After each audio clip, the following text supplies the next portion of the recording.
built easily vary. It's a big one. It's a task force. Ilagay na yung doon ng mga destroyer dyan. Wala eh. Tapos, alam mo, there is a very dangerous trend. And anybody of you can notice. Bongbong America has been there for about balik sa Amerika. Ang Amerikano naman, binibigyan siya ng moral booster. Sige, lumaban ka. Sige, lumaban ka. Wala kang pokpok. Wala kang ikatakot. So, sa Amerika dito, before election in America, is boasting of resisting China, who do not want oppression.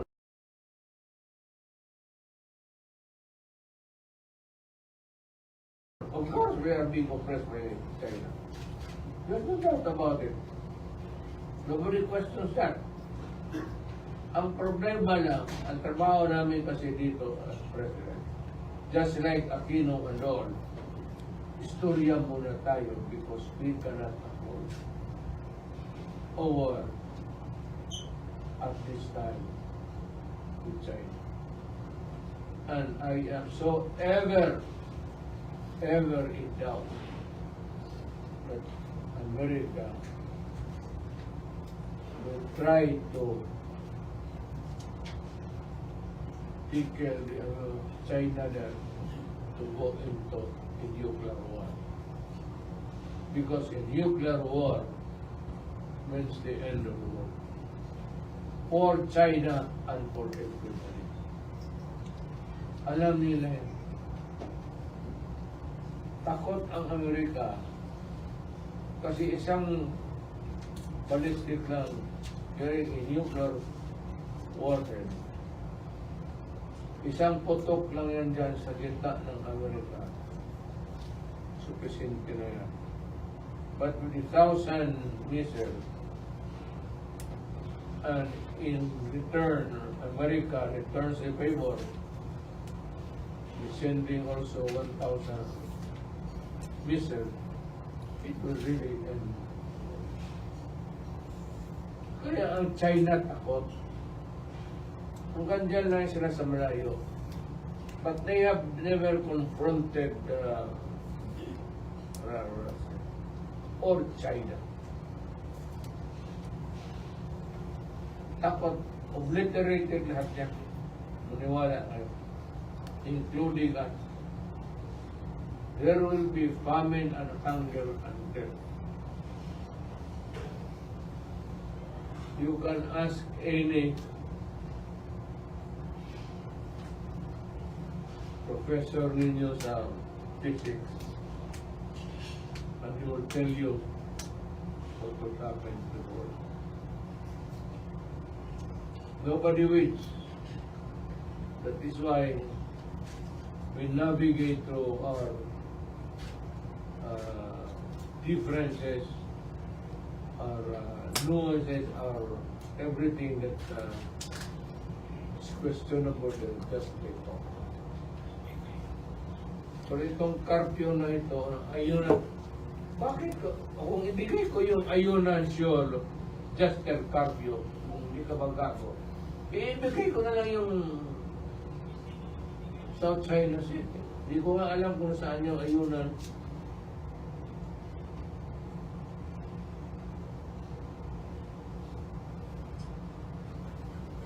At ito, Justice Curfew, sabihin ko sa iyo, if China would decide to erect a naval base there in the island nearest us, can you stop it? Ano mo yung Supreme Court ruling mo dyan? Papel lang yan, idiot. It cannot stop a war. Hindi nadadala ito sa salita. We presidents at one time or another, had that solemn duty, sacred duty, to protect the Filipino people. Ikaw, yung tourist mo,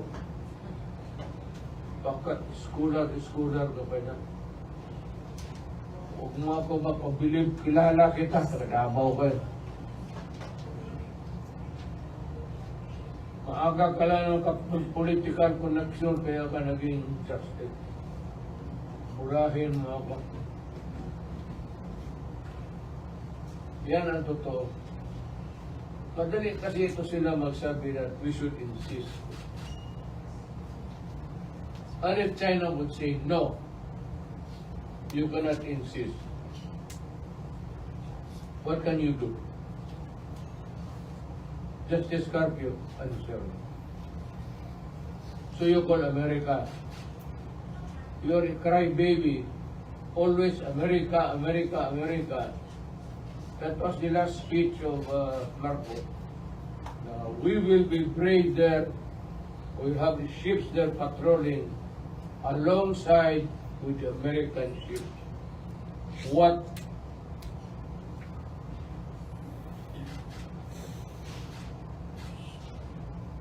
And you call yourself, you call our place Republic of the Philippines.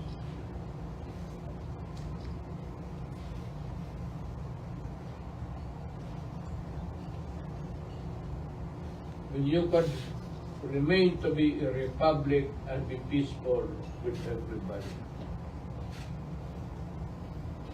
Pag-usapan lang natin yun. Hindi naman Palawan ang kinukuha ng ano. There are questions and issues about jurisdictions. We will continue to talk. Yan ang trabaho namin. Problema sa iyo, Justice Carpio, hindi ka naging presidente. Akala mo, itong problema ng Pilipinas sa chessboard, kung marunong ka maglaro. It's easy for you to say, oh, ganun dapat ginawa. Say, okay, talaga, ano.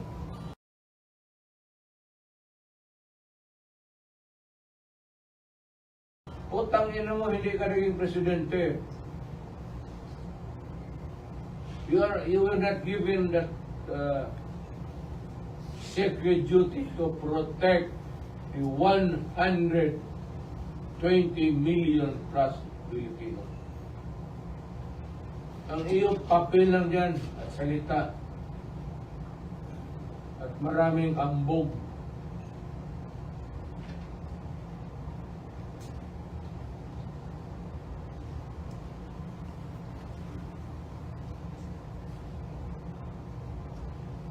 I have the documents.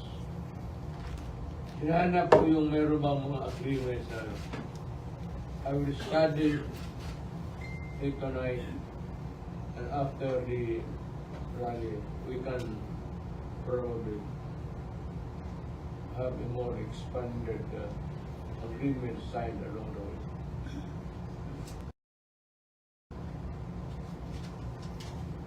Ano kasi ang pagkaalam ko si Tito Ricardo, galing niya ng collegial. Supreme Court is collegial, marami sila. Ganon rin po kami, ugok. I do not decide on my own. When there is a critical issue at hand in front of me, I call the National Security Council. Kung wala akong panahon, yan si Andio Esperon, ang mga military, ang tinatanong ko sa cabinet. Hindi naman ako, no? It's the act of the President. Correct. But behind that act of the President, I will educate you. Hindi akin yan lahat. I cannot make a move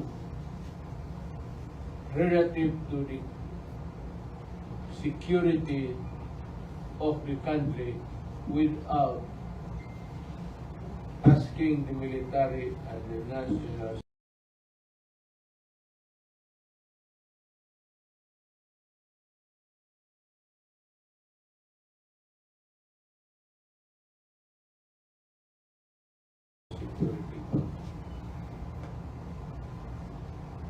Kaya yung agreement na yan, kung totoo, nasabi ko na sa mga militaryan,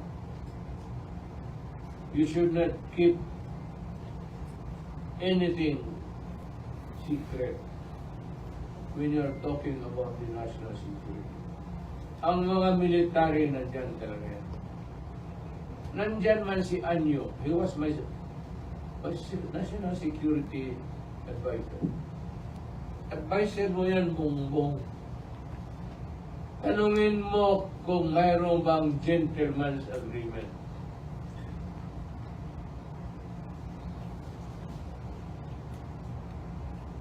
Kung mag-insulto, inumpisahan mo eh. O tinawagan mo sana ako, hindi ka makatanggap nito. Ikaw, putang ina ka, hindi ka nakatapos hanggang second year college pa lang.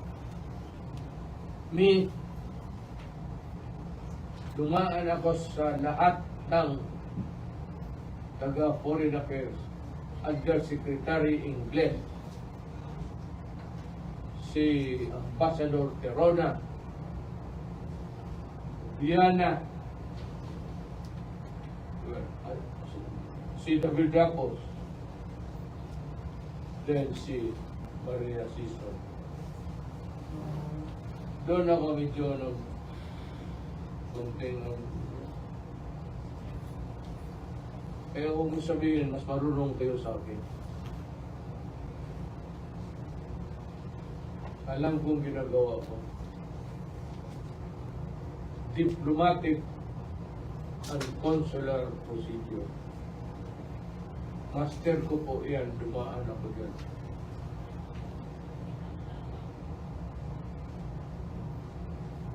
Any question? Okay, questions? Edith? Okay. Jermelina Lacorte from Inquirer. Mayor, I just want to know, Mike. sa inyong recollection po, was there a written agreement and was it binding? If you are looking into the documents, that means that there was a written agreement. I don't, are you in? Yes, sir. And also, sir, Maraming agreement, Tia.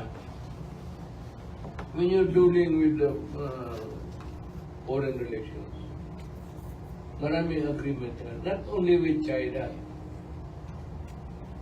but with all of the mostly Asian countries. Hindi basta-basta na lang sabihin mo na once upon a time.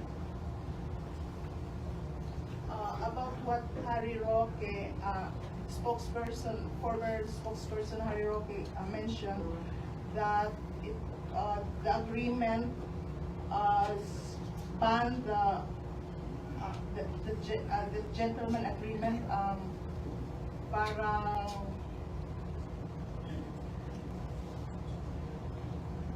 what he mentioned was Hirap ka. walang pwedeng construction materials that can be brought to the PRP Sierra Madre, and only food and water. Yun daw ang content ng agreement. As is where is nga. Yeah, so You cannot bring in materials to repair and improve. okay. So Wala yan. totoo, Mayor, Totoo yan. na mayroong agreement. No agreement. As is where is. So bawal ang construction materials. Well, ganun. As is where is nga. Kasi kung Sierra Madre pa lang, if allowed, matagal na na-repair yan, nakauwi na yan dito. And is it binding sa present administration? Well, if it's brave enough, kaya gusto ko sabi ko, nandyan kaya yung Amerika, why don't the Philippine Navy get itong pangila at repair it, or wag na yan. Nandiyan pa kaya ang Amerika? occupy the islands and drive the Chinese away. Mayor, the context of Secretary of State was given the as is where is. So the ship there will be allowed to run in time because no repair is allowed, and which the President, which Marcos says, that is very alarming because if you cannot repair it, if it will rot there, it will be destroyed, then we have nothing there. Kaya ito sabi ko kay Marcos, stop complaining and expounding on it. Do it and repair. Yan ang sasabi ko sa kanila.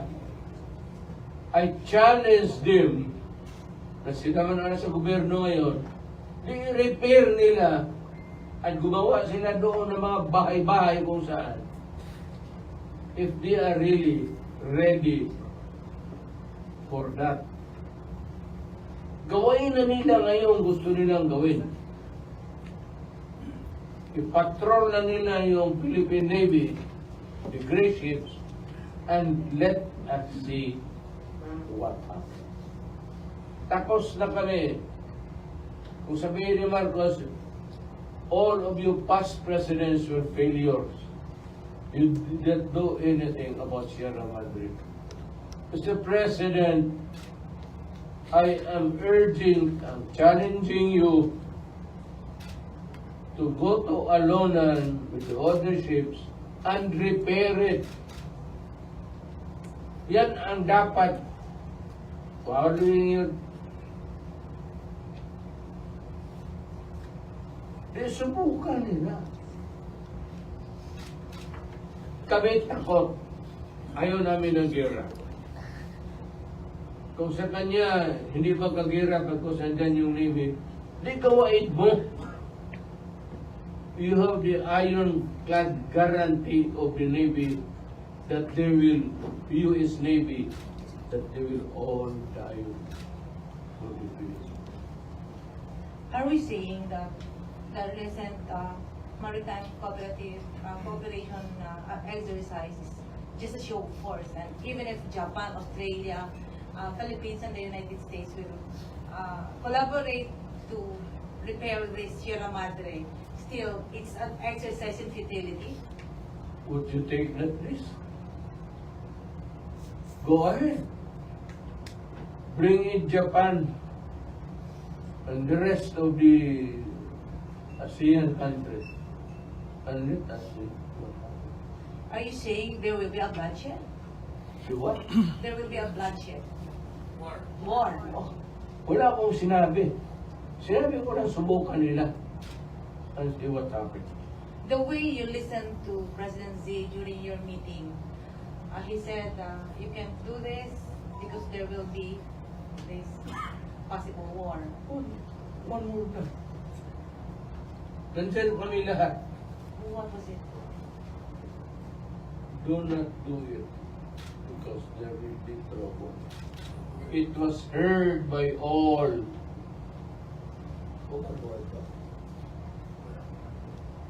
So it was a stern warning from China. Well, that was the reply. Which warning? Well, ikaw naman na, you interpret.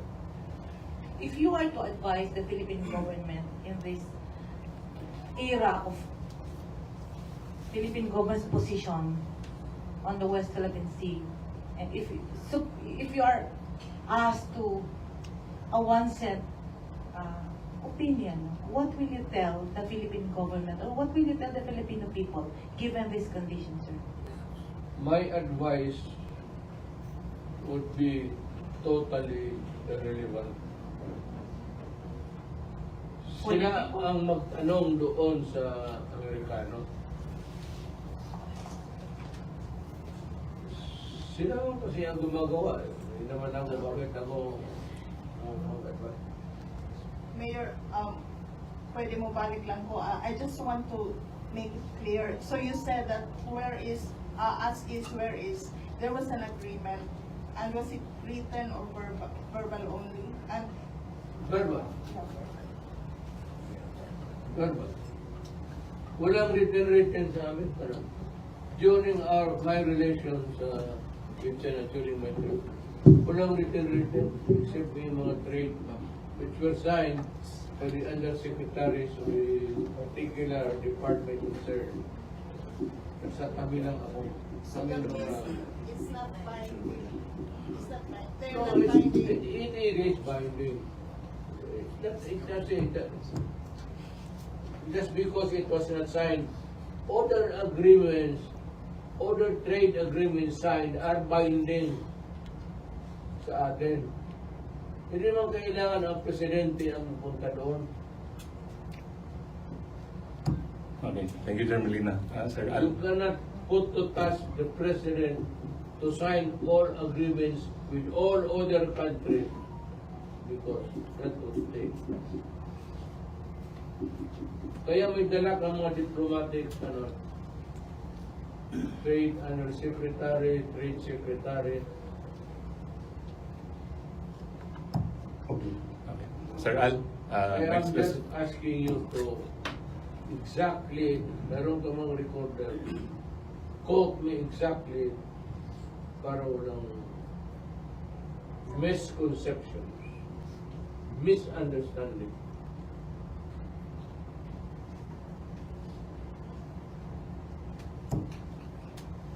Thank you, Mayor.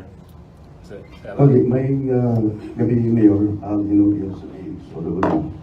Gihimong issue ni Bongbong Marcos just because of Harry Roque. Ipalayo mo yung mukha mo. Maliit ang kwarto.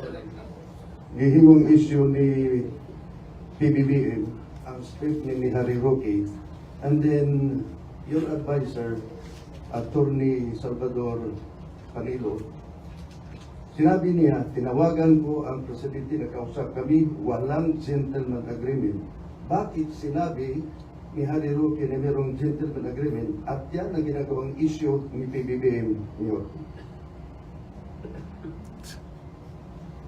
Ano, si Harry Roque wala pa doon. Harry Roque joined my administration almost halfway na. Ang si Panelo ang nandoon. Wala si Harry Roque. He was not there because he was not part of the government delegation. So, wala ho akong paisagot dyan kay about Harry Roque. Ask him again. Ask him again. Okay. Kung may agreement man kami ni President Xi Jinping, walang secret agreement yan. We agree.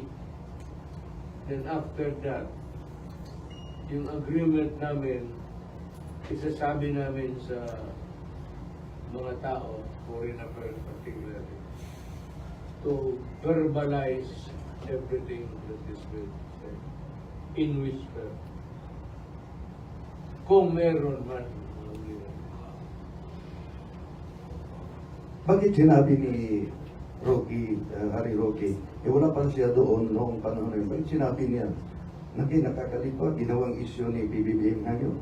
Bago siya lumipat ng Amerika, ginawa niyang issue ni meron daw kayong... Do you know Harry Roque? Do you know him?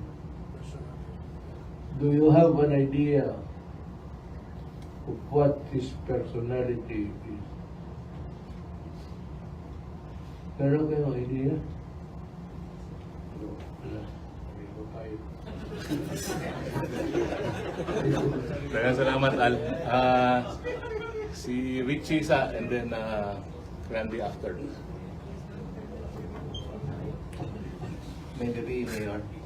Mayor, gisulti mo kanina that when you go to China, after nagisultihan ka ni Xi Jinping that dili pwede maistoryahan ang imong pangayo sa iya about the conflict of the West Philippine Sea. After anak, wala na ba series of talks nga naitabo? Tapos na lahat eh. During our first meeting, nandito yung cabinet ko. Nandito yung mga military sa Lorenzana. what would be the point in bringing up the matter again with him kung sinabi sa iyo, please do not do that, there will be trouble. Anong ibig sabihin niya? Trouble na yan sa kanya kasi may nuclear bomb na. That's a big deal for all of us. Matutunaw itong Pilipinas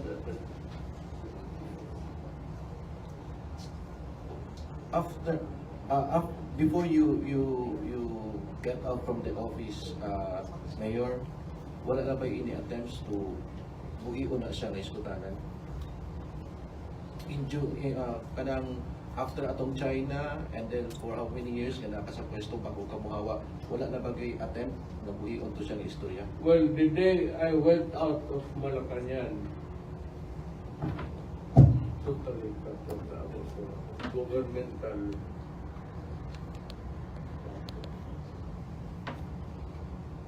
nobody would believe me. Magsalot lang yung police, pati military, pagka may posisyon ka. Pag wala ka na sa posisyon, sabihin ng military,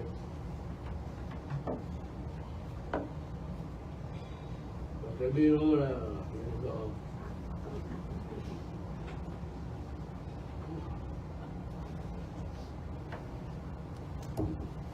Okay. Salamat, Richie. Randy Cañedo. Mayor, my concern is for the 120 million Filipinos na 21 million Filipinos na sinasabi mo baka mag-punish tayo, mag-purpose tayo. And thinking na ikaw, ilan lang namin, pero walang kinatatakutan. Now, being afraid for the sake of the Filipino, and hindi mo na pinatulan yung sinabi ni si Jinping there will be trouble. It seems like you're sending that message right now to PBBM na ito yung sinabi ni Xi Jinping, there will be trouble.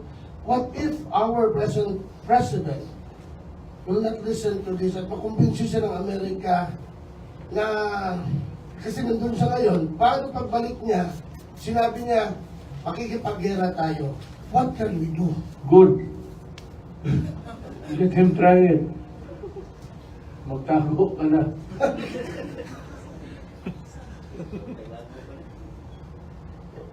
That is very good. But ang gusto kong tanongin, bakit ang gray ships ng American Navy? Kaya malapit lang naman, nagpa-distansya.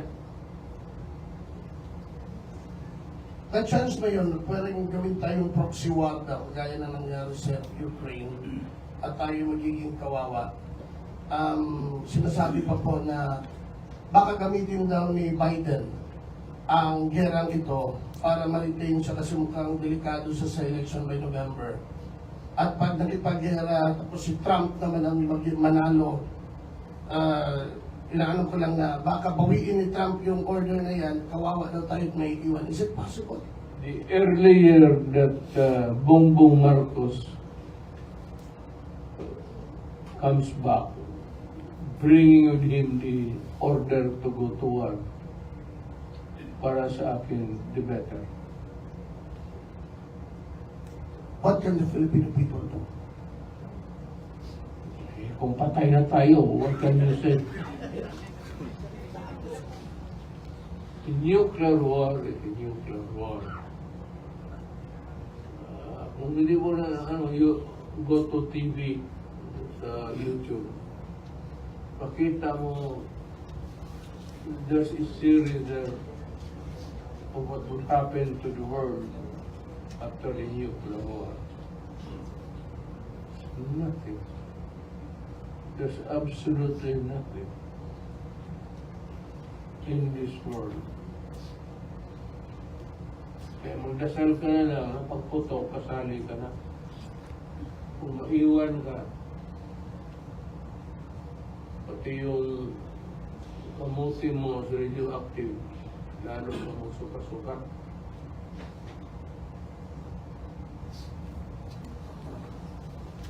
Now, I'm saying that the best thing is just really remain you. So yun mo sa China, okay, wala mo na akong away sa iyo. Huwag mo lang akong galawin. Itong Amerika, well, if you want trouble there to find a proxy, meron naman. Japan, you can use China, South China, South Korea, and many others. Huwag tayo.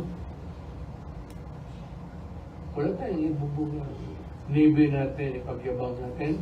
Wala. Pwede. Pwede. We can... I'm not belittling my country's navy. But we can only guess this what would be the stage and what would happen.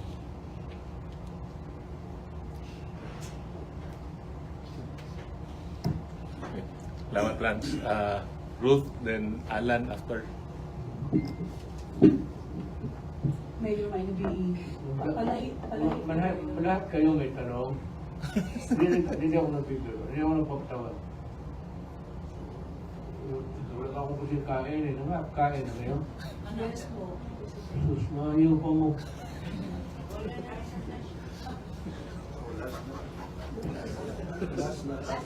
Last two questions, Mayor.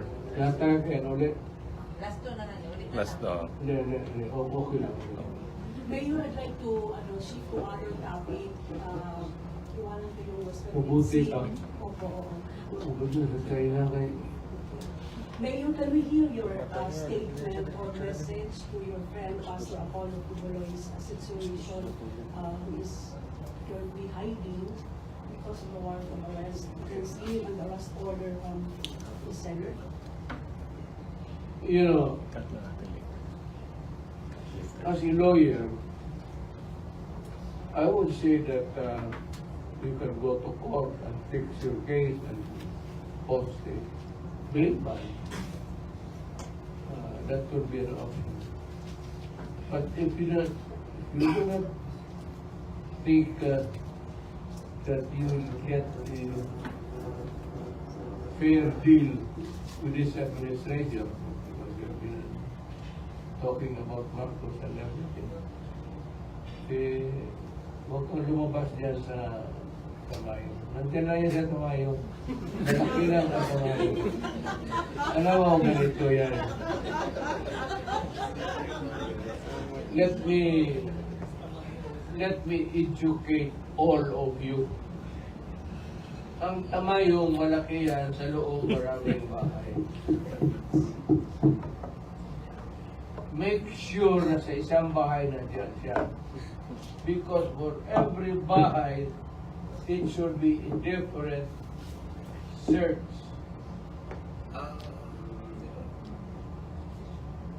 Hindi mo pwede ma-search ang bahay na yan at maghanap ko kay Pastor Kibuloy.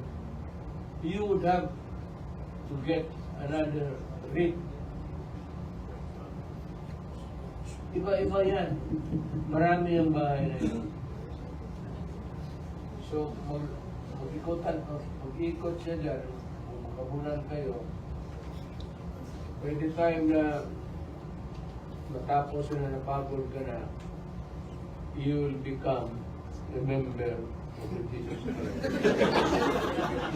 Kingdom of Jesus.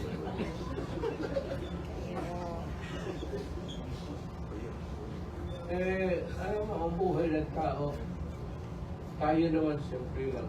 Katoliko, trabaho tayo, prayer, that someday, pag namatay tayo, maawaan Diyos, punta tayo ng langit.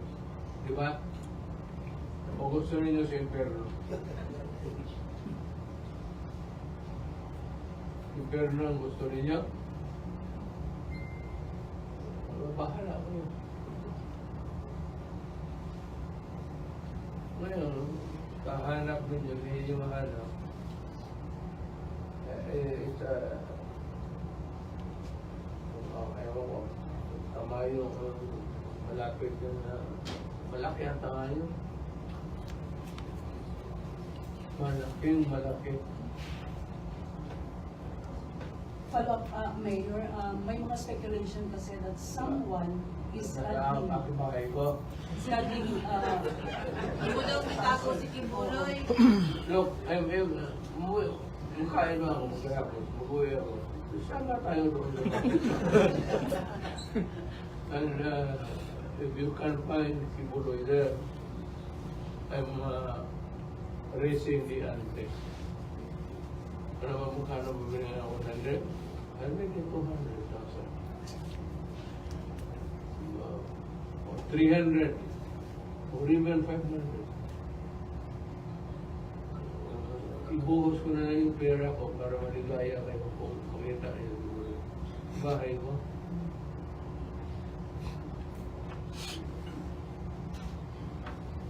Uy, pastor, ikaw naman ang 110. Huwag mo akong damahin dito mo. Prosecutor ako tapos. you were designated mayor as administrator of Pastor Kibuloy's properties. Is this true? Nalipat ko na sa lahat ko sa pangalan mo. Gusto ba? Kaya mo gusto yung pag-pidya na bigyan kita. So, totoo yun, Mayor. Administrator, and it has that many is left around. Ngayon, probably in hiding. So somebody has to see the management of the kingdom. To preserve the kingdom, not to go into waste. Sayang, nandiyan yan. Kingdom of God yan. Bakit mo yan? Clarification na Mayor, the properties in the church also. May tulugan ako dyan sa kingdom. Sa likod ng parang kapilya nila. May kwarto ako doon. Gusto kang pumunta doon ngayon. Kasama lang kailangan ko. Ayan, salamat. Thank you, Ruth. Alan, nakikipakutana pa? Okay. Loob lang sa gikuha ni Ruth. But Mayor, are you also convinced na possible itong sinasabi ni Pastor na may extraordinary rendition na mangyari kapag siya magpapakita?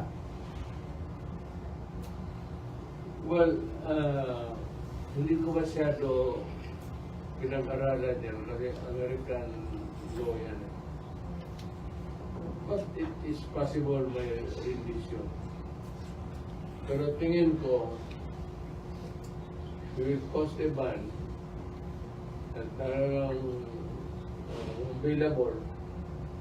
Kung available, everybody is fugitive. Pero pag available, tapos he gets his liberty. I don't think that there will be. Sabi ko naman sa kanya, huwag kang maniwala niya ma-release ng Amerika. Kung meron naman, tawagan mo ako.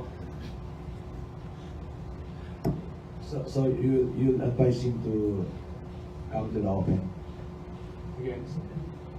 You advise him to surrender, if that is so. You would advise him to surrender if that is so, na wala rendition na mangyari. Wala ako kasi pastor na, edukado na tao. Alam naman niya na ano. Hindi kami nag-istorya ng buhay niya. About arrest and everything. Kung ano gusto niya sa buhay niya, okay lang. Salamat. Tanungin ninyo ako, saan si Pastor?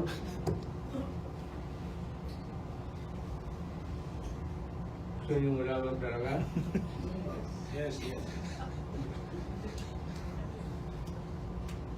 Ewan ko, pagpapakano lang siya, tama yung... Yan lang naman ang refuge niya. Sorry, wala mo siya ibang bahay.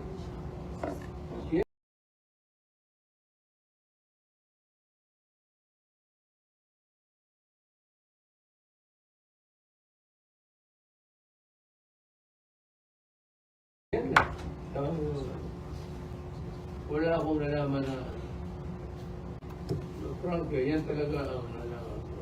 Na kung nakapunta na siya ng Manila, kung saan na lugar, wala akong alam kung yung mga bahay. Pero I must profess my ignorance. Is it possible that you also be assassinated? Assassinated because extraordinary rendition. He said that it's possible that he will either be abducted or assassinated. Do you think that it's possible? Maybe because he's hiding. That is his belief. But why would the U.S. want to kill him? I don't know. Thank you, Jermelina. Last two questions na Mayor from Sheila Lisondra of the XRP and then Maya Padillo. When was the last time you talked with the pastor? Again, When was the last time you talked with the pastor? kanina. Is it possible po na sa inyo mo siya mag-surrender? Hindi ako natatanggap eh. Hindi ako ang authority. Hindi na ako dadala ng warrant. Mag-ask ng help po siya sa inyo po. We had dinner downtown kanina. Hindi naman kilala sa mga restaurant. Thank you, Sheila.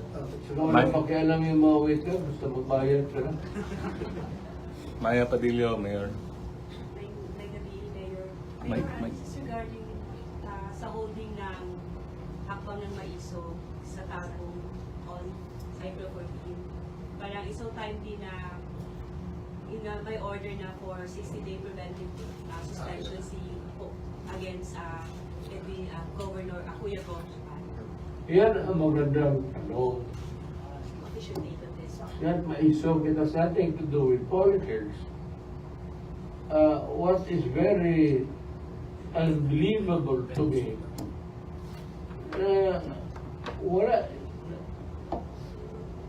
walang notice, wala lahat. Basta sinabi na sa kanya, umalis ka. Alam mo, we are drifting into that kind of setup, which I think, to me, is very important for the President to realize it. Mr. President,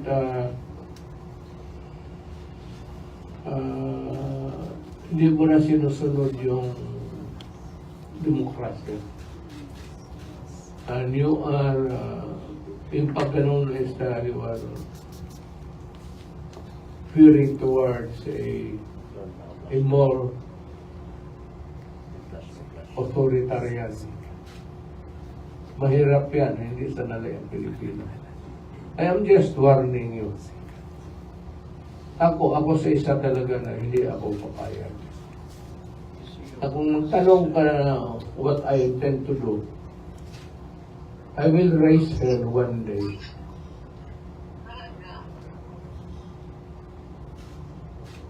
And I would ask the military and the police to join me. Not to force you out of the office. We'll just air our sentiment for you not to forget that the Philippines is a democratic state. Itong nangyari kay Governor, basta na lang pinaalam sa kanya na umalis ka. it violates the due process of law. Very important yan. No person shall be denied the equal protection of the Constitution. Tanggalin mo tao walang rason. And you must remember that the governor of North Davao has been elected by the people. Hindi yan trabahante na in-appoint mo tapos tanggalin mo.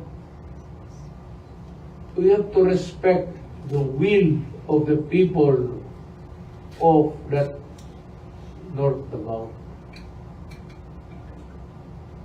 Por respeto naman. So you are veering dangerously close to being an authoritarian government. Ako sinasabi ko sa iyo, kasi hindi ko nagustuhan yung style. Kung due process of law, if he had committed a wrong, may masama siyang ginawa, imbestigahin mo. Ano ba yan? And if it is a case that is good for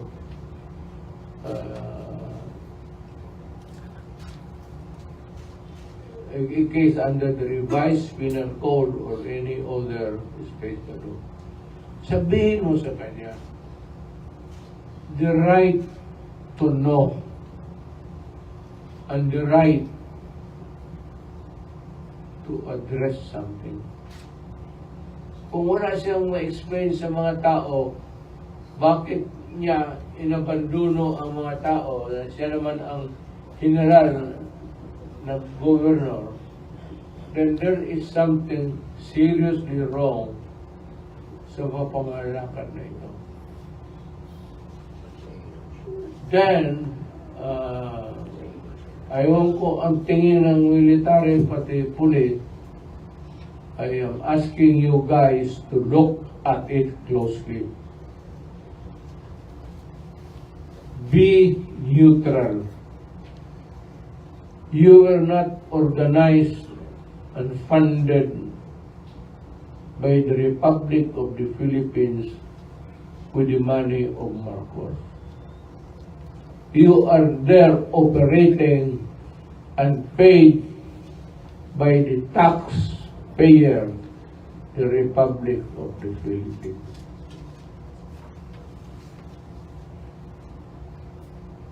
Ngayon, kung mag-open up ako sa one of these days, and I will begin to say it in rallies and everything, because it's bad. Hindi ko kalaban si Marcos, pero along the way, magkakalaban talaga kami. We will be political enemies. Hindi ko you cannot remove that kind of situation na mangyari kasi mali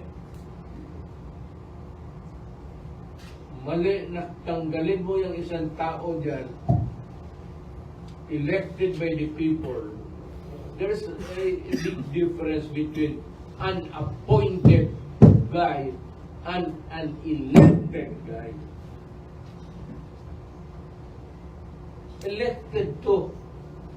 Gusto nila itong leader na ito to work the local place. So, hindi ko alam.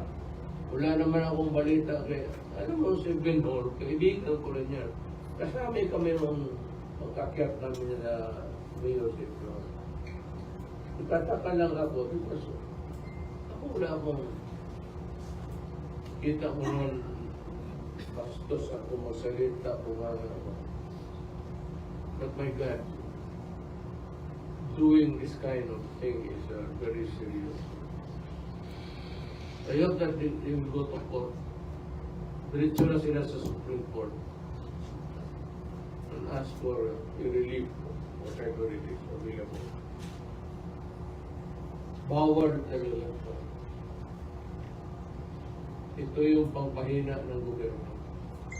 Ang lahat ng mga bumoto dyan sa gobyerno dyan, galit sa gobyerno.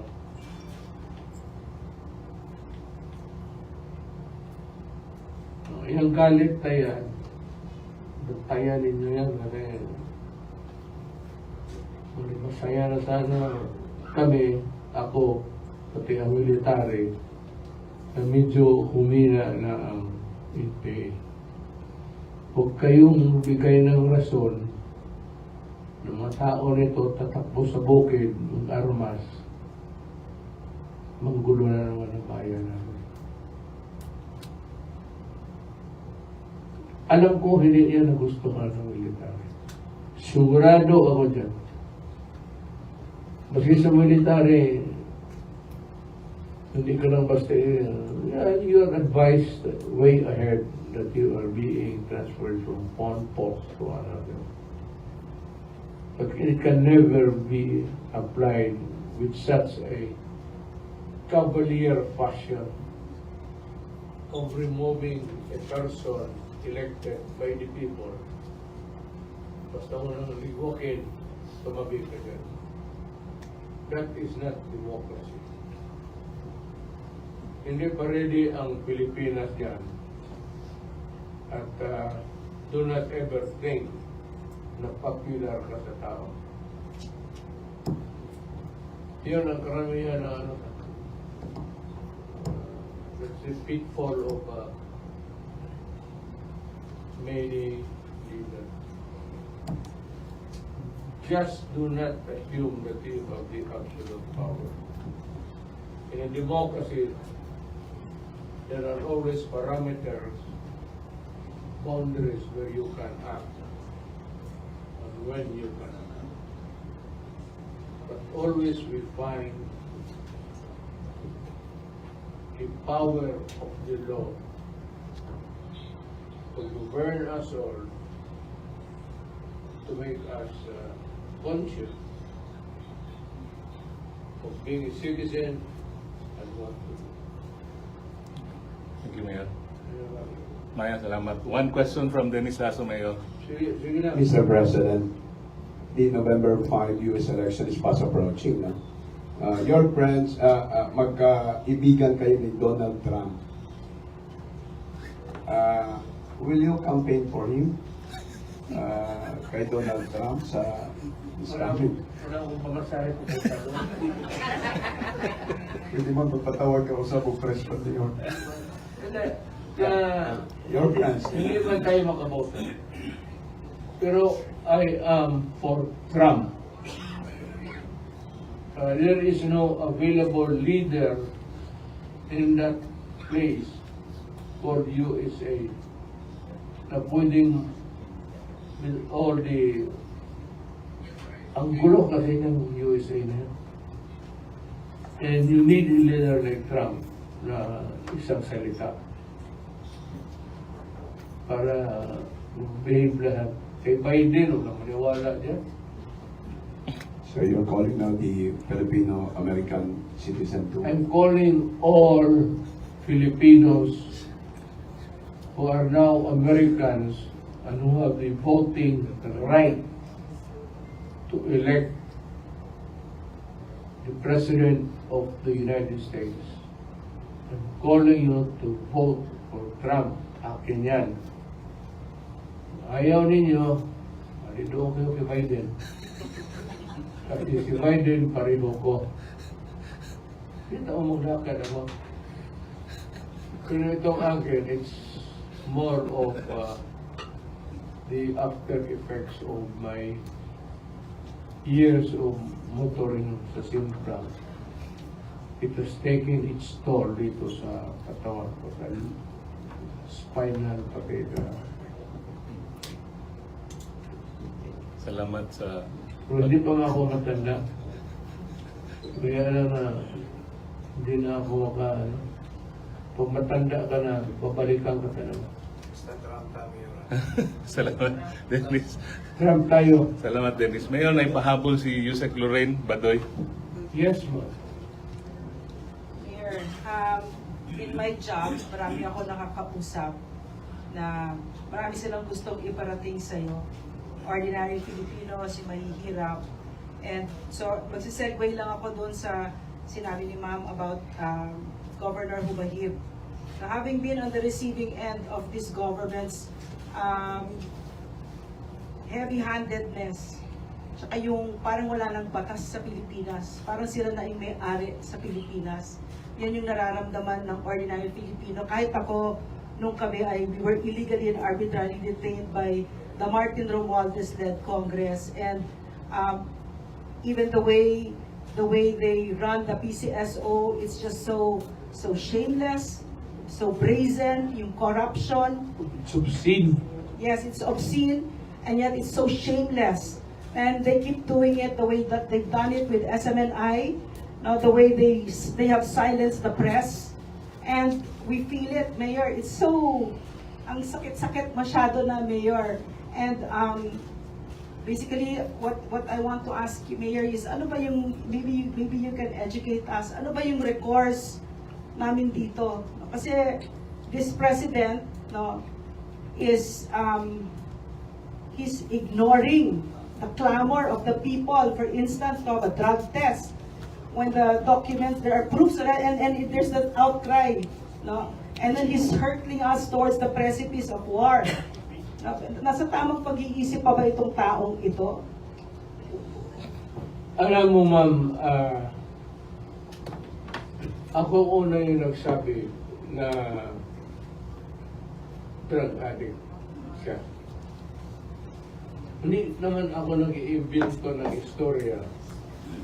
Pero yung mga PDEA reports nila ngayon na sinasabi na totoo, na hindi totoo, natural yan, ma'am, kasi panahon ni Marcos.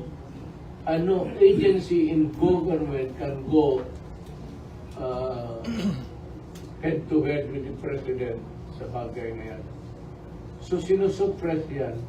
Kung sinabi ko sa inyo, noong as early as, hindi pa ako presidente.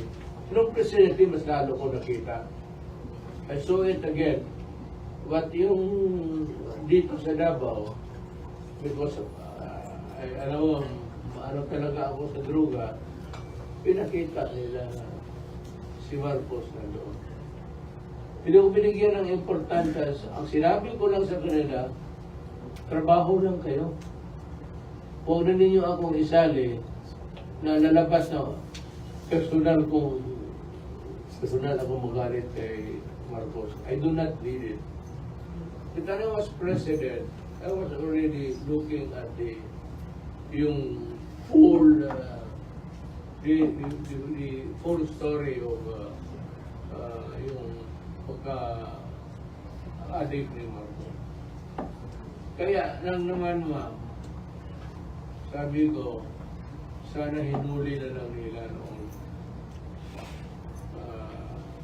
Ang pagkamali ko lang rin, kasi mayor lang ako, yung una nakita ko. Sana nung na-presidente ako, pero wala na yung unit, wala na sa mga, so,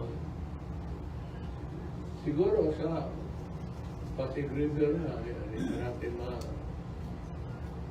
galaw yan dyan. Ako, I firmly believe, with all honesty, hindi naman sa akin generated by my personal ay ayaw ko sa kanya. Kaibigan ko yan si President. Gusto ko nga protektahan. May ano kasi, ano ba naman yan, everybody's doing it. Kaya yung sinabi ko sa mga ano, parang ano lang na, kasi, bago yun not really a specific order na you try to huli kasi vice presidente na ako. Ano presidente ako? Pero mahirap para I do not know. Pero ako, naniwala ako kasi nakita ko at hindi naman sa yung aking innate native na galit ako kay hindi yan, Mr. Marco. Yung pinakita sa akin ng presidente. Alam ko yan, pinakita rin sa iyo pa si presidente ka. O takot lang yung gagawin sa SPDM. At lahat yung dokumento na yan, talagang, na yan. Either they were erased. So, pero balik tayo dito sa nandito man si Secretary Alvarez.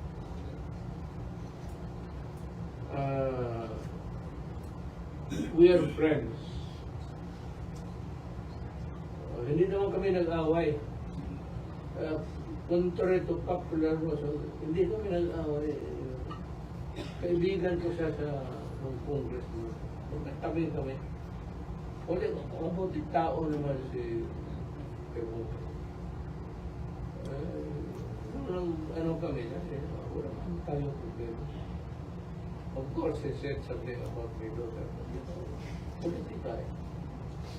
So, at saka, alam mo naman ang ginawa na he has to face the consequences of being criticized. Ganun yan. Siya yung gumalaw. Hindi naman, ayaw naman magpapigil. In matters of politics, hindi na talaga nagpapigil yan si Inday. Kaya nabi ko, out of no. Kung wala kami away. So, I will support him. I will support the governor because he's a victim of how they describe it.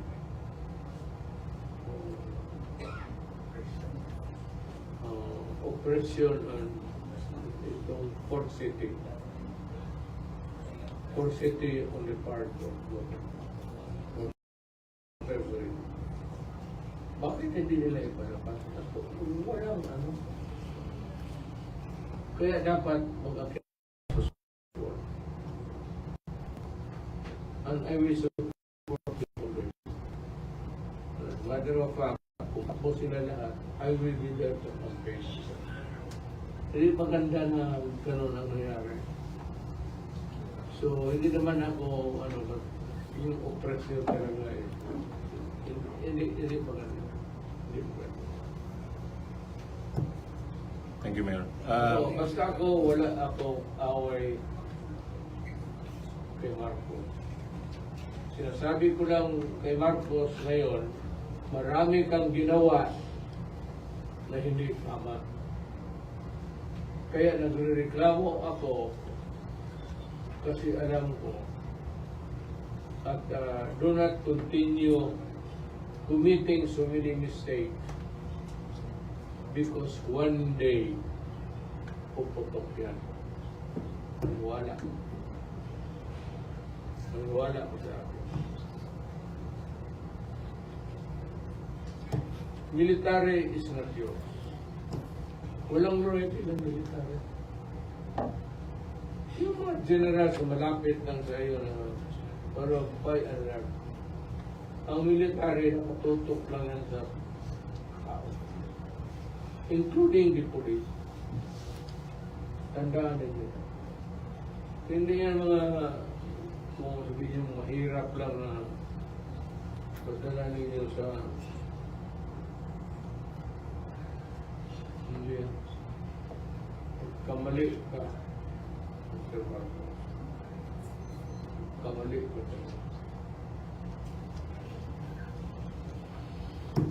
The soldiers, yung pinaka nandoon sa Pakipato, yung 3 months nandoon sa Pakipato. Ano yung mga dalo? Kaya magbaba yan dito, ini-entertain ko, pinapakain mo, ano? Sa Paksol yan. Halos isang buwan. Hindi ko labas yan doon sa Paksol. Pag magulan,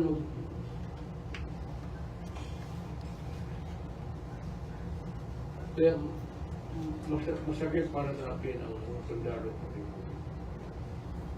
Kita mo lahat ng mga matay naman dito sa Davao. And everywhere. Definitely. I go out of my way to pay respect. Because,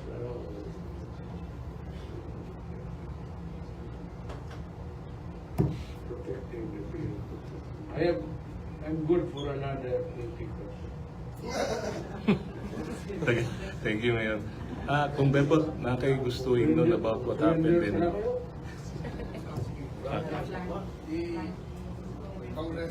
Congressman. Okay, gusto lang na ako ipahiparo sa inyo ha. Before the incident, no, kaganina, 2 emissaries were sent to talk to Governor Ubahid, asking him na, Gov, ayaw na ipadayo ng rally sa April 14 diya sa Davao del Norte Sports Complex. Ang nagpadala sa emissaries kini si Anton Lagdamio. Ang sulti niya, dili daw ipadayon ang rally tungkol kay maulawan daw siya, kay siya ang SAP taga Davao del Norte, nang hambog siguro kaya niya kontrolon ang Davao del Norte. Unya, maulawan po daw ang mayor sa Tagum City na si Chung Uy o ang vice governor ng anak kini si Uy Uy. Kaya dako na sila og kwarta nga nakuha kang Martin Romualdez. Hayo sila na dili padayon ni Governor Ubahid.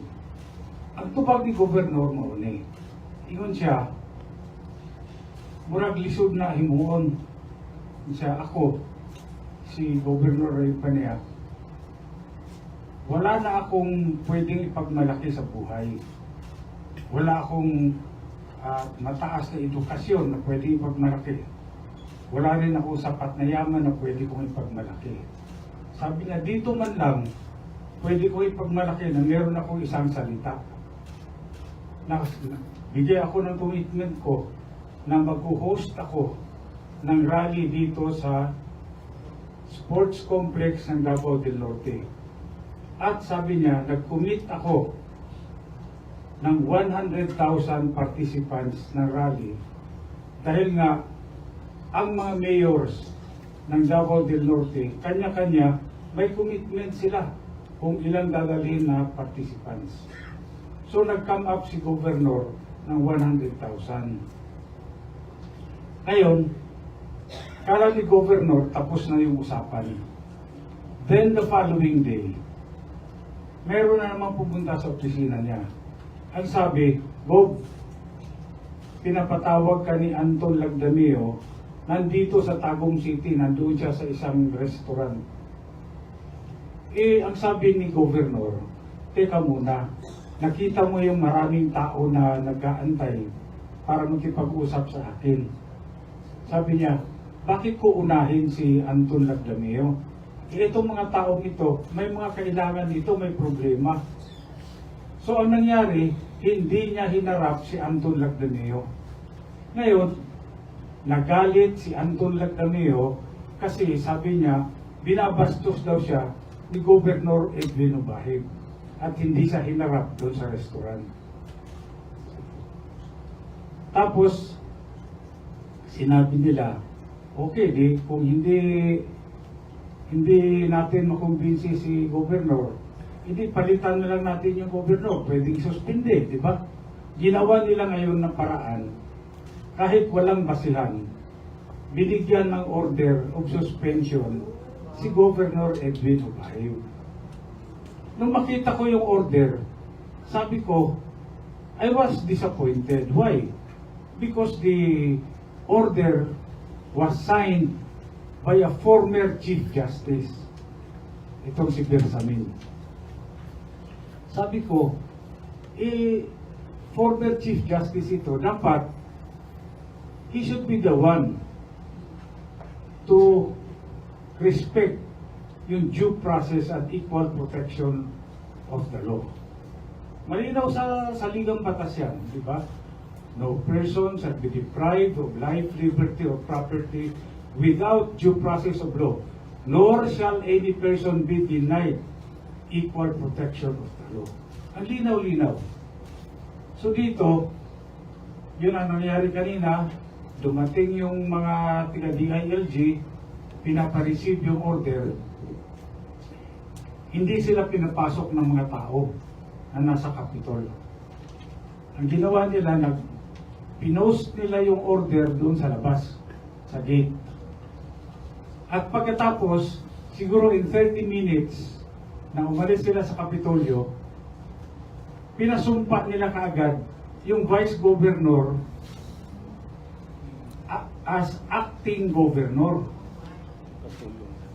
Ngayon, pagkatapos sila pasumpain, ang sabi ko kay Governor Bahib, huwag kang umalis dyan sa opisina mo.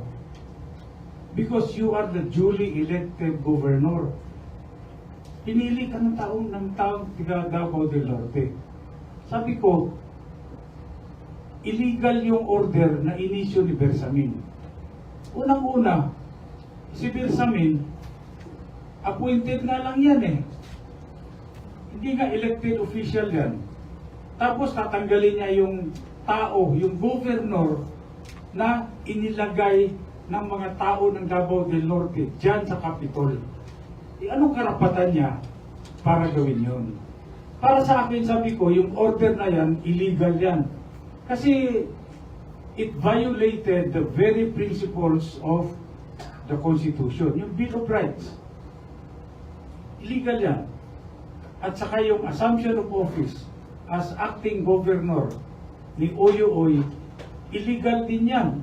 Kasi andyan yung governor, buhay yan, sitting governor.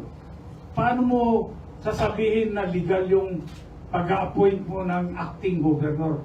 Ang acting governor, pagka walang governor, nandyan yung governor. Kaya nga sabi ko rin sa empleyado, kasi magkakaroon ng iskandalo ito. Dahil ang mangyayari dyan, sabihin nila, 2 gobernador sa Davao del Norte. Merong totoong gobernador at merong fake na gobernador. Ngayon, sinong susundin ng mga tao? Siyempre, yung mga empleyado malilito. Pero ang sabi ko sa mga empleyado kanina, sabi ko isipin nyo na yung gobernador na inilagay ng DILG, hindi yan totoong gobernador. Vice Governor lang yan. Inilek yan ng taong bayan bilang Vice Governor, hindi gobernador. Ngayon, kayo ang naglagay ng acting governor, yung DILG. So sabi ko, bakit susundin yan? Hindi nyo dapat sundin yan. Dahil lahat ng action yan, para sa yung mga abogado, considered ultra vires yung action. Hindi po valid yun. Hindi ko maintindihan kung bakit yung administrasyon, wala namang gulo sa Davao del Norte na sa pagpapatakbo ng probinsya. In fact, ito a few weeks ago, Governor Edwin Obahib was awarded a plaque of appreciation. Ang nakalagay doon, Seal of Good Governance. Recipient siya niyan. Ang nagbigay, DILG. Ngayon, tatanggalin mo yung tao na yun who just received an award from DILG, yung Seal of Good. Masyadong unfair naman and unjust, di ba? Kaya nga sabi ko, ang hirap talaga pag ganito ang sitwasyon, ganito administrasyon, hindi mo maintindihan. Kaya tinatanong nila ako kanina, paano yung rally sa Sunday? Sabi ko, ang rally sa Sunday, ito. Ito rin ang napagkasunduan namin ng mga mayors. Come hell or high water, tuloy. ang rally sa Davao del Norte.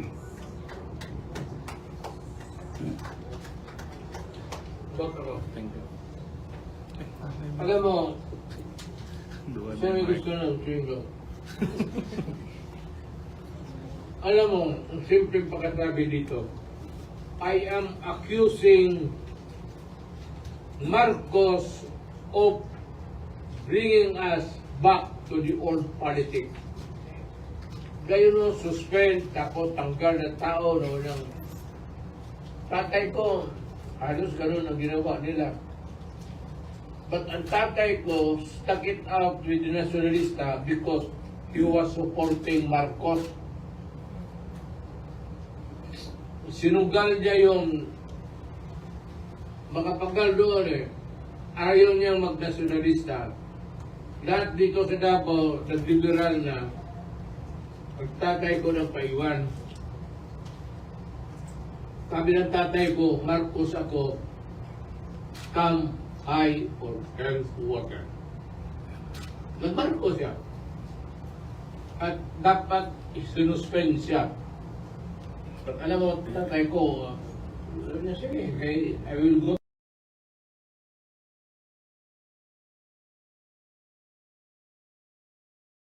to court. So, medyo ano sila.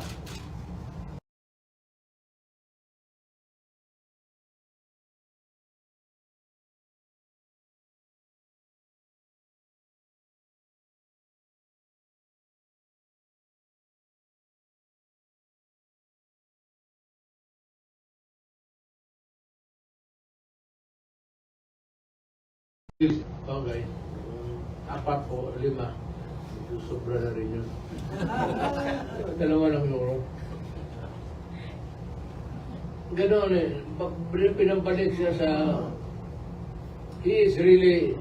If that is what he is doing now, I am accusing him of another thing. Being an authoritarian leader. Ngayon, kami dito, sa imig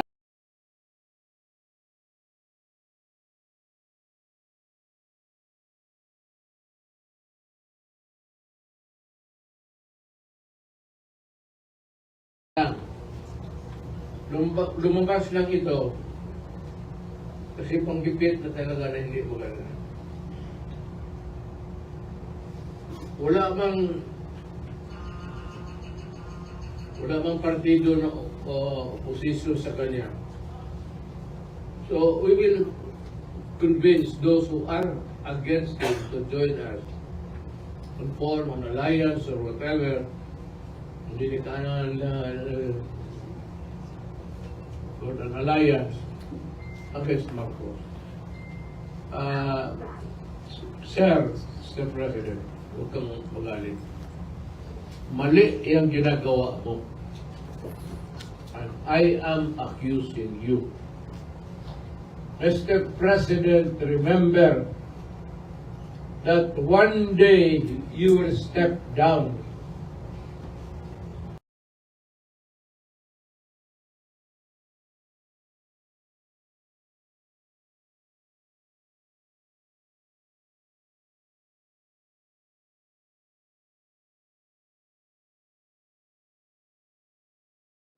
Do not ever dream of extending your term. Luin mo naman itong bagong konstitusyon. Palitan mo lang yung isang sentence lang yan dyan. Walang economic provision. Wala ka dyan sa mga putang ina. Okay man wala yan. Noon pa yan, economic provision is the usual excuse. Isang sentence lang dyan sa konstitusyon natin.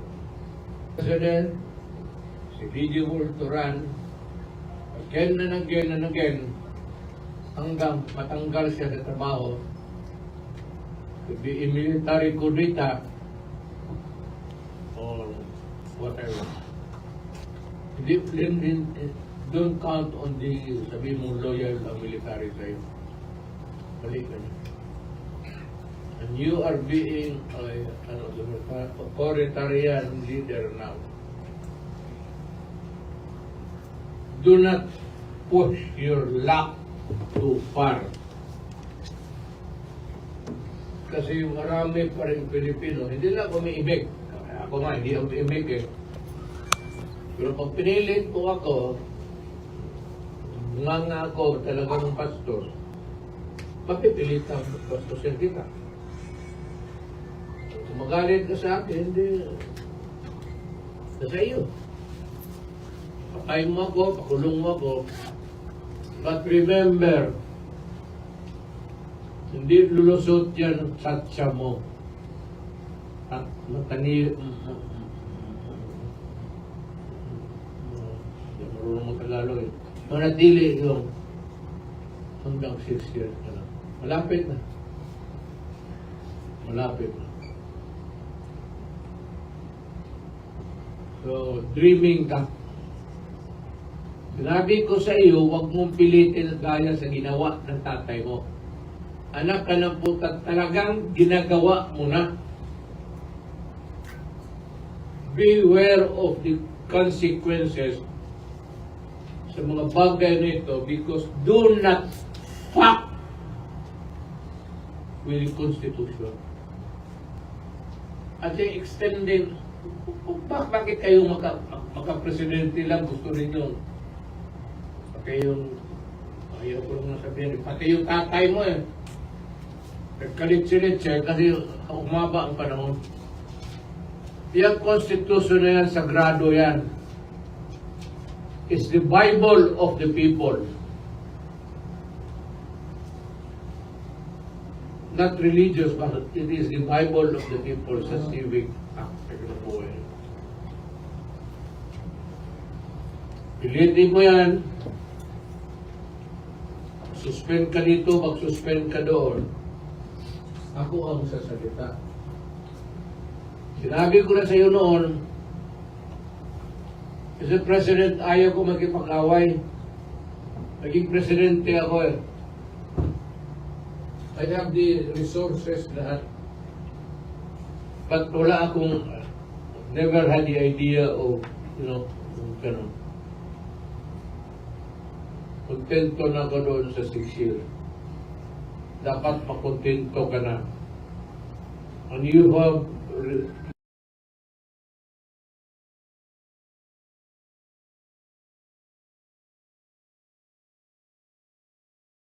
you try to redeem the name of Mar.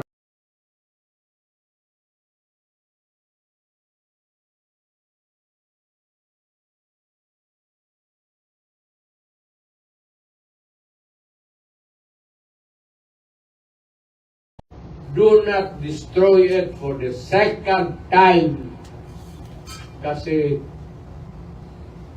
it might not really be good for you.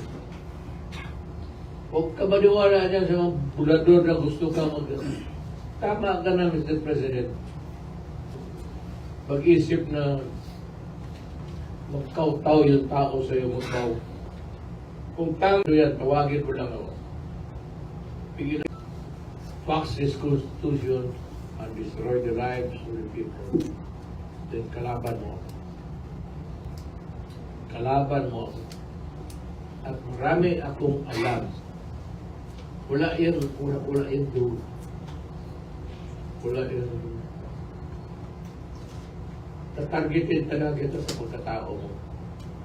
Anong ginawa mo ng buhay. Ang order, ito talagang targetin kita. And it would not be pleasant. Kindly do justice. Tama yung sinasabi. Mabigat ito, Mr. President. Due process of law. The right to confront kung nagkamali ka man witnesses against you. Ulitin ko, sabi niya, no person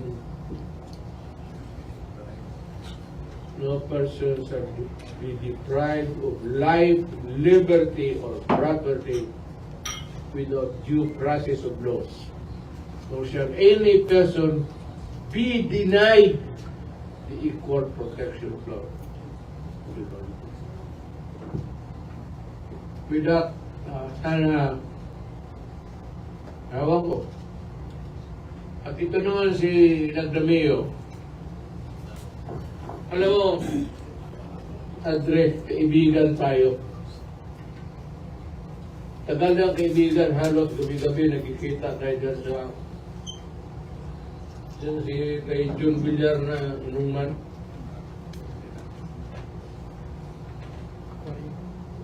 Do not try to be, yung DILG should be the one to resolve, to investigate, or to look into a matter concerning local government.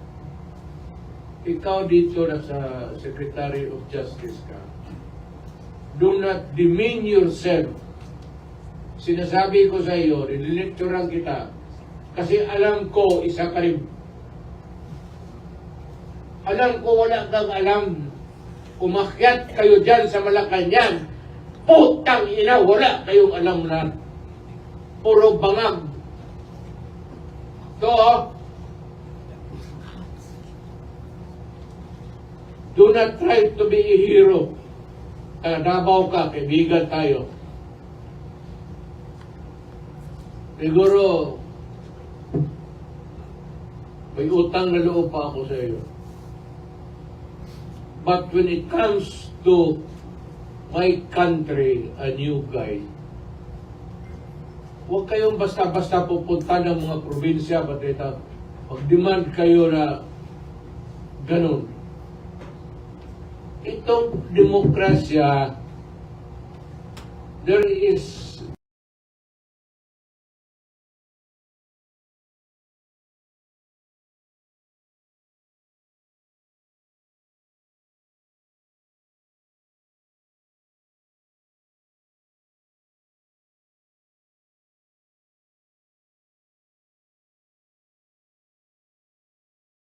the right to dissent. Kung ayaw ninyo o ayaw nila, ay maglaro tayo. Kung hindi, aabot tayo sa batas. Nagdamayo, huwag mo akong pilitin. Kayo ni Bongbong. Pagbarkada kayo, alam ko yan. Anong alam mo sa politika? Anong alam mo sa damdam ng isang mayaman kayo, umakyat kayo dyan. Wala kayong alam kung sino ang Pilipino at ano ang Pilipino. So, do not be smart ass. Kasi pag lecturean ko kayo araw-araw, kasi ang edukasyon ko pang Pilipinas, kayo mamayaman, anong alam mo? Pakantahin kita ng bayang Magilaw. Sige daw. Lahat. Ako'y Pilipino. Sige. Alam ko wala. Sigurado yun. Anak kayo ng mga mayaman. Ako ka ni Florendo. Yung lupa na yan ang nakuha ninyo sa penal colony hanggang ngayon. Kasi inyo pa rin yan. Hindi inyo yan, sa gobyerno yan.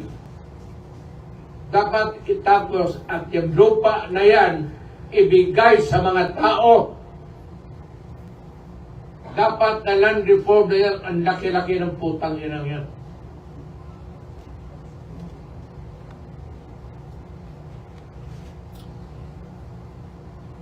Don't you realize? Mayumaman kayo, gumamit kayo ng lupa ng gobyerno, putang ina ang rental doon. Putang 500. Gamitin nyo ang politika, bakit? May pera kayo.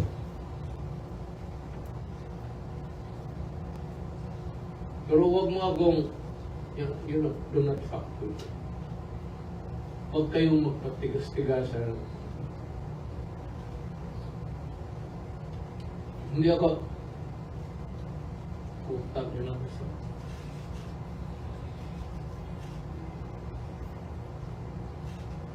Ako isang hirap lang. Kayong mayaman. Like the mayor, pagbaba mo sa Malacanang, one day it will end. Nandyan ako sa dulo ng Malacanang.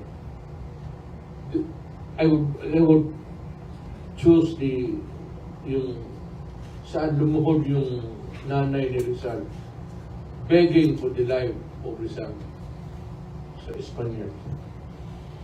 Doon kita hintay. I'll make it symbolic for everybody. May isa pa ako. Clip.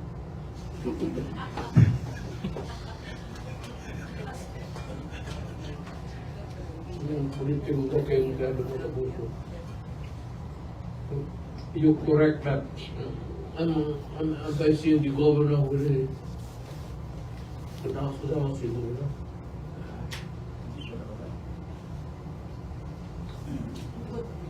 Kung walang abogado, kami dalawa ni Bebot, abogado man kami. Go to the Supreme Court. Papel lang naman yan. Censurare.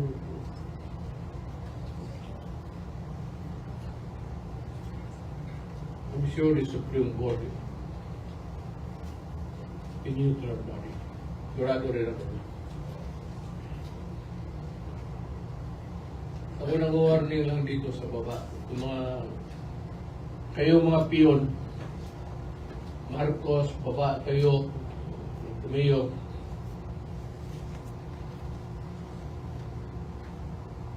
you have to deal with us. Kaming mga ako, presidente na.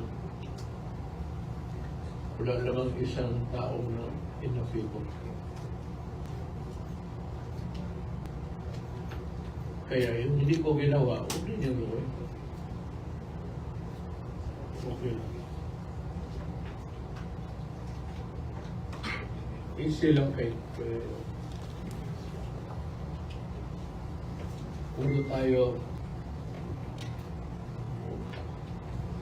Ako, mas mautak ako sa inyo. Kayo nakausap ko. Each one of you, Presidente, lahat na. Tingin ko sa inyo, kulang kami.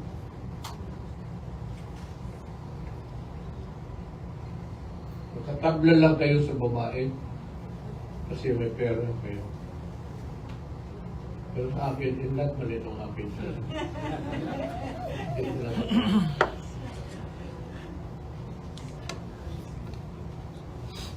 Ayun na yun. Stop the packing. Mga putang ina kayo. Ito. Salamat. Salamat, Mayor. Tapos yung putang ina.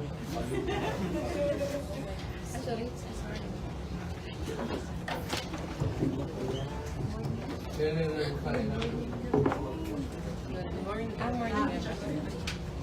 Sino bang rin ko ay? Ikaw na makakalikiburin ng bunga na rin sa